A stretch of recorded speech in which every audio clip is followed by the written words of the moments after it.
Hi everyone, my name is Chrissy Lynn Summers, but I prefer to be called Chrissy. My dad is the one who picked out my first name, and my middle name was chosen by my mother.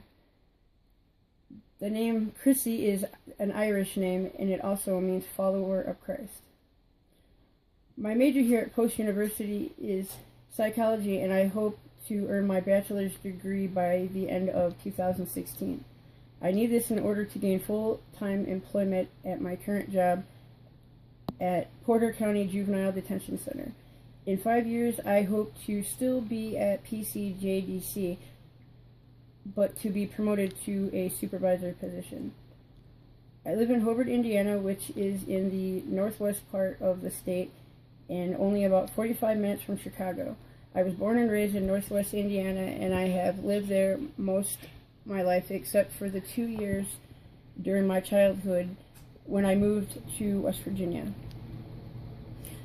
I would definitely say that those 2 years that I spent in West Virginia shaped who I am as a person more than my ethnic background. The culture that I was exposed to was very different than what I was used to in Indiana. Some things were positive and some were negative. For example, I learned about unconditional love and feeling protected by my granny.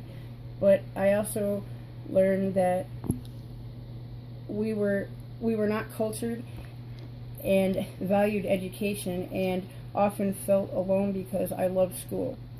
But that also made me determined to change that pattern.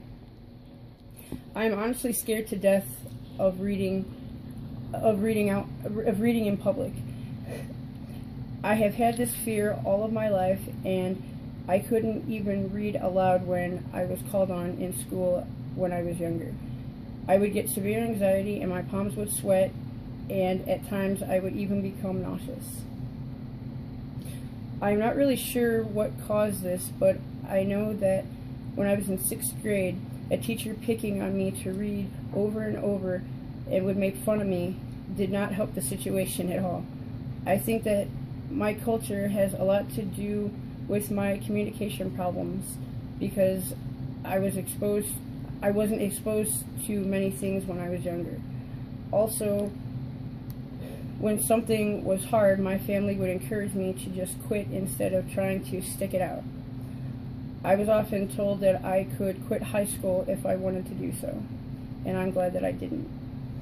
By the end of this course, I'm not hoping for a miracle, but I would like to just be able to read a speech out loud without freaking out, and at least to be somewhat comfortable with it.